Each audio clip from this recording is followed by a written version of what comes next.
Hi, my name is Megan, and this is Everything Lit.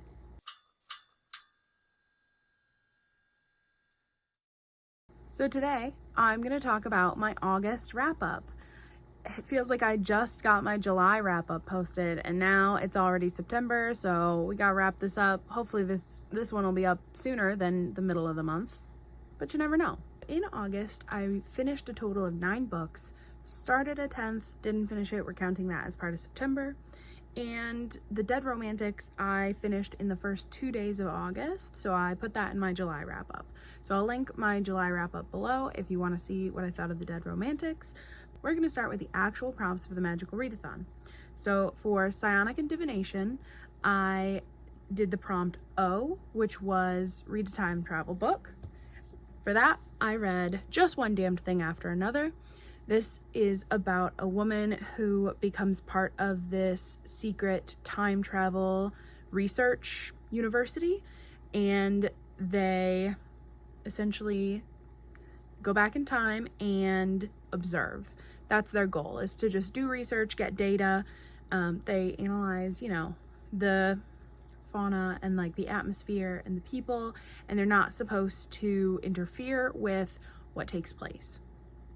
But then there is like infiltration of this other like spy group that wants to make money off of time travel, and so they start like going back in time to like stop the other group from messing things up. And it's super interesting. It's very like British madcap humor. I think that's what it says like on the back or something, and it totally makes sense. Like Doctor Who vibes, very British, but also very funny, dry wit. I really liked it. I think the characters were good, the relationships were good. So our main character is Maxwell, Madeline Maxwell, and she is sort of our view into learning about the society. And this is like a 14-book series. I have the second book. I'm gonna buy the whole thing because it spans like such a long period of time, but so much happens in book 1. And I believe I gave this 5 stars, and my only critique was that I would lose track of like how long it had been. Like, the relationships feel like they progress really fast, and then you find out it's been like 5 years since she was initiated into this university, So that was the only thing that I kind of had a hard time keeping track of, which is funny because it's a time travel book. So like that makes sense because they'd travel back in time and it would only be like a week in their time, but they spent like a month back in whatever period. So it makes sense that the timing was a little off on everything. But overall, I really liked it. It's really funny. If you like Doctor Who, I think you would like this book. So the next book I read, I'm going to put on the screen somewhere, was These Vicious Masks by Taryn Shinker and Kelly Zakis. And I actually unhauled this book yesterday because it was good. It was enjoyable, but I listened to it on audio. So if I want to continue the series, I can just get the audiobooks from my library. And it was very like 2016 YA. These Vicious Masks is a YA historical like romance, and then it had fantastical elements. So basically the main character's sister gets kidnapped, or that's what she thinks at least. So she follows the trail to London to find her sister, and she gets caught up in like learning that there are people in society that have like magical powers, and her sister is one of them, but her sister doesn't know that either. In this book, there was also a love triangle between a man that she thought had something to do with her sister disappearing and like an old family friend. I don't remember a lot of the details, which isn't a great sign. I gave that one, I think I gave it 3 stars. I might have given it 4 just for the ending, because the ending was quite shocking for, a YA book that has mostly been sort of sweet and like hijinksy. Like at one point the main character gets dressed up in this like red gown and goes to like a brothel. It's really a dance club, but it might be a brothel, and there's a little scandal. And so that was like interesting to read, a little bit of fun, but the ending kind of hits you in the feelings. So I think I might have given it 4 stars for that ending. And then we do find out some more information in the ending that lends itself to a sequel, but I enjoyed it, but I don't feel the need to read the next one. These Vicious Masks I read for the quest historical fiction. So I got 10 points for that quest. Next, for the shape-shifting O prompt, Wings on the Cover, I read The Love Con by Ceresia Glass. This is a romance. It is friends to lovers with a bit of fake dating. And this is about the main character, Kenya, who enters a cosplay competition, like reality show. And for the final round, she has to create a partner cosplay, and like one of the judges is really mean to her and implies like, oh, well, you don't have a boyfriend, so your cosplay isn't going to be as good as this man who's married. And so she sort of ambiguously says that she has a partner, her best friend Cam, and it goes from there. So they are being filmed constantly because it is for a reality show, and so that causes a bit of drama. Their Cam's ex causes a bit of drama, and it's something where we don't really know if the producers are doing it or if this is genuine. Cam is super sweet, Kenya is super sweet, their relationship is adorable, and I know in my vlog that will go up at some point, I talk about this book and I talk about how I don't like friends to lovers. It's just not typically the trope that I enjoy. But oh my gosh, this was so cute. The miscommunications that I was expecting did not happen. They were so supportive of each other, and any of the obstacles to them being together, any of the miscommunications, they all like made sense. Like, he hit on Kenya in college, like right after she had gotten broken up with, and it just wasn't the right time. And when they finally do get together, because spoiler alert, it's a romance, they kind of acknowledge how they've missed each other a couple times over the years, but now they're like ride or die. It's so cute, so good. I gave this 5 stars. I know I sounded like I wasn't enjoying it in my vlogs, but it was super cute. Highly recommend if you like cosplay, if you're kind of a nerd. And the themes, oh my gosh. So it was really about like, because Kenya is black, how she has to like hold the world on her shoulders and not show her true feelings and not play into stereotypes about the angry black woman, or, you know, it was so not only like sweet and romantic and good, but it was saying such like important things and lovely things. Like, Kenya gets to be real with Cam and doesn't have to hide those feelings, and it was just so good. Like, highly recommend The Love Con. It was adorable. Okay, then for the prompt Elemental Studies O, I read The Recovery Agent by Jana Ivanovic, and I listened to this on audio, so I'll put the cover somewhere up there.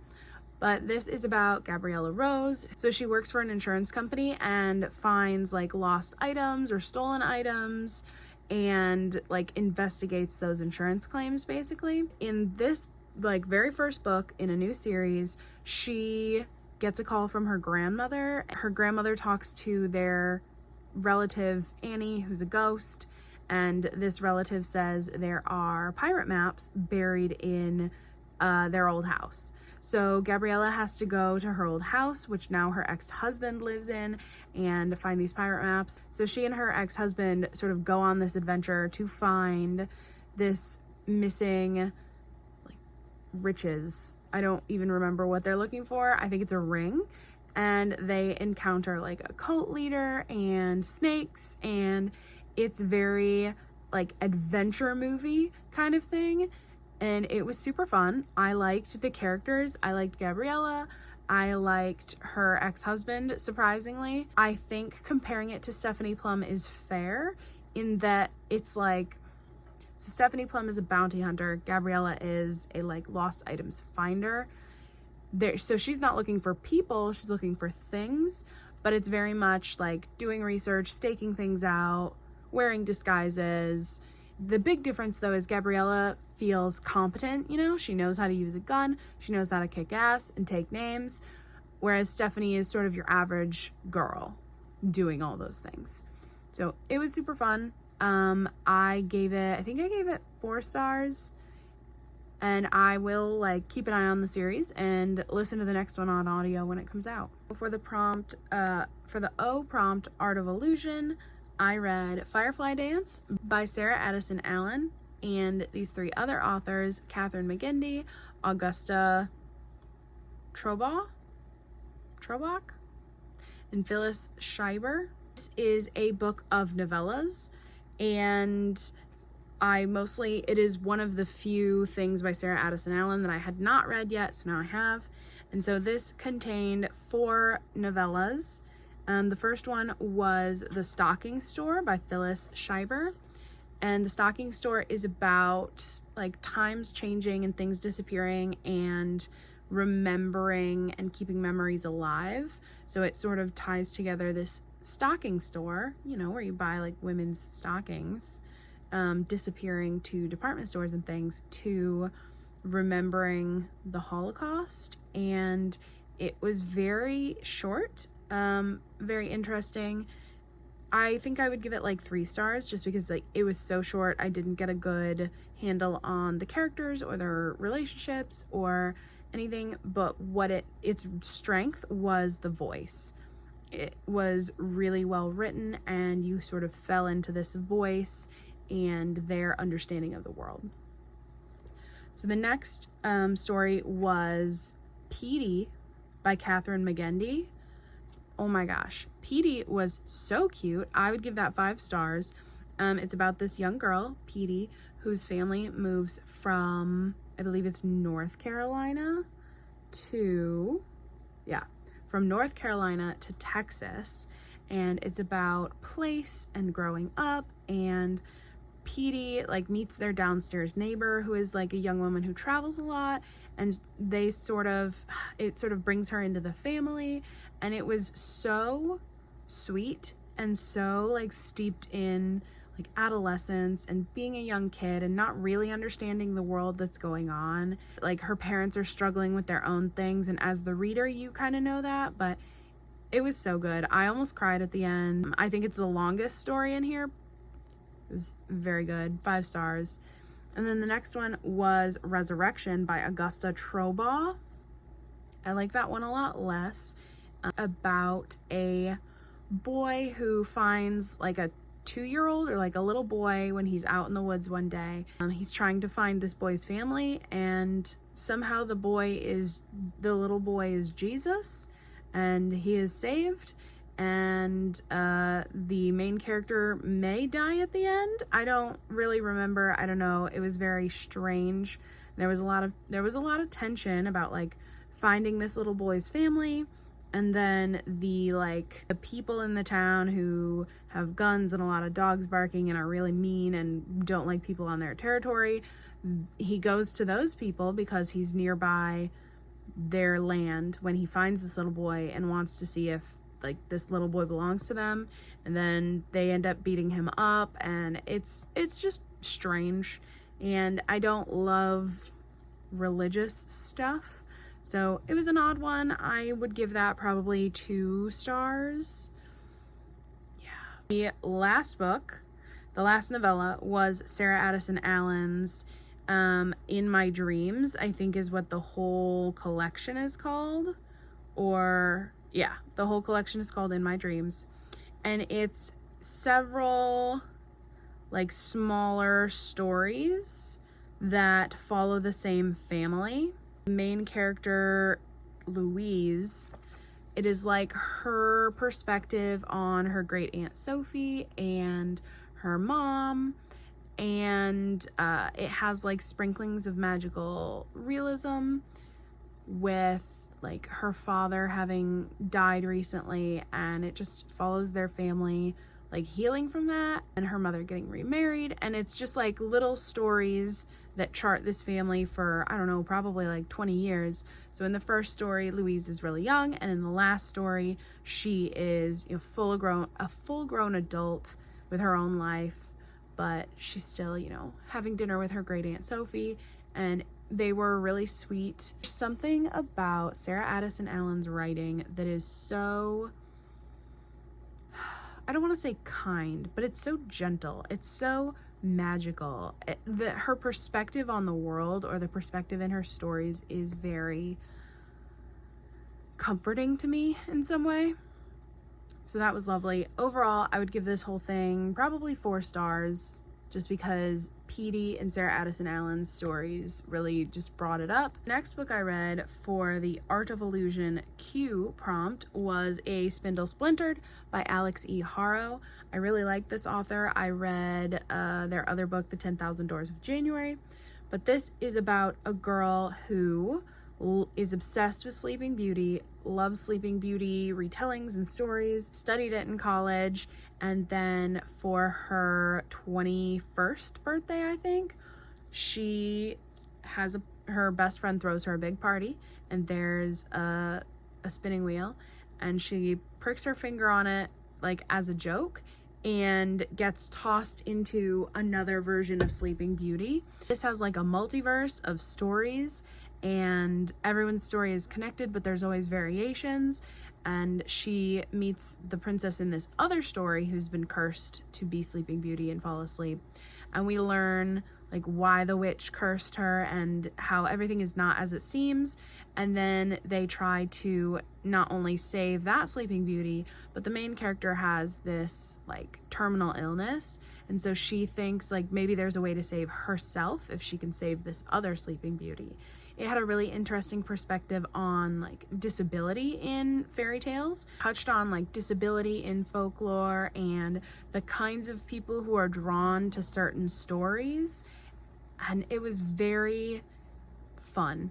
I think it had a lot of adventure and a lot of spirit, and you were really rooting for this main character to like figure out a way to save herself. No spoilers, so maybe she does, maybe she doesn't. I don't know. You'll have to read it. So I gave this, I think I gave it 5 stars. I'm a really easy grader. I'm like, yeah, there's something for everyone. 5 stars. For Art of Illusion D, I read Everyone in This Room Will Someday Be Dead by Emily Austen. This is about a girl who is very depressed and has anxiety. She accidentally gets a job at a church as a receptionist. She went there initially for like a free therapy thing that they advertised, and gets mistaken for a job applicant. And she is a lesbian and she is an atheist, somehow ends up working at this Catholic church.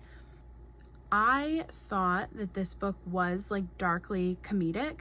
I read this for Books and Lala's channel member book club, and I know in the live show everyone was saying it was very sad or hard to read or difficult, and I actually found it super, what do you call it, like propulsive. Like I could not put it down. I think being in this girl's head was so interesting, and her perspective was so, like, she was thinking about death a lot and people dying and like bad things, but the way that she was thinking about it was so empathetic and so kind. She felt so much. She felt so much for everyone. She didn't want anyone to be sad, and that causes her a lot of grief herself, because she accidentally starts dating a guy even though she's a lesbian and has a girlfriend, and she has to like hide who she is at this church because she's afraid, you know, they won't accept her. She's a lesbian and an atheist. Why is she working in this church?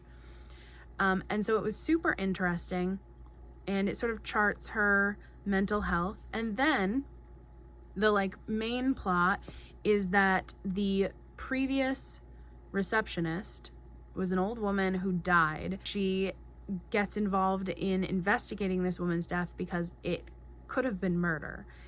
They really think that it was murder.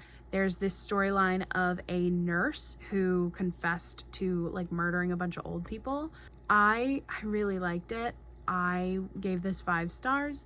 I did think it was funny. I know some people didn't. For a quest, I read The Atlas 6 by Olivia Blake. I listened to it on audio, and the audiobook is a full cast, so every different perspective had a different narrator, and that was super great. I really enjoyed listening to it. It's a like dark academia with a magical secret society, and so these 6 people get chosen to join this society, but only 5 can get accepted, and the 6th one, we find out what happens to the 6th one throughout the book. It's really just getting to know these 6 people, their relationships as they go through this society. I enjoyed listening to it. I liked the ending. I do want to read the 2nd book, but at the same time, like, kind of nothing happened. Like, it starts out strong. They're for their very first week in this house, because they like have to live in this house for 2 years while they get inducted into the society. And the very first week, there's like this break-in, and they have to protect the house, and so they have this like battle showdown with all these other groups, and then after that it just kind of like peters out. There's talk about time travel, there's talk about figuring out how to use their powers to stop time, but like, what actually happens? It's like 450, 500 pages, but what happened? You know, I can't really think of any specific things. It's just a lot of like characters having conversations, and then those conversations lead to other conversations, and some of the conversations lead to like paranoia, because one of the characters can influence your emotions, and one of the characters can read minds. Some of the relationships didn't progress, they didn't go anywhere, and some of them did, but you know, I think I gave it like a 4-star on I might have given it a 5-star on Goodreads. I might bump that down to 4, because while I enjoyed listening to it, I feel like reading it would have been kind of a slog, because again, nothing really happens. I did start Finley Donovan is Killing It in the month of August, but I just finished it recently in September, so I'm not going to talk about that one until September. So these are most of the books I read in August. Thanks for watching. If you like listening to me talk about books, go ahead and subscribe, like this video, do whatever you want. It's fine. Bye.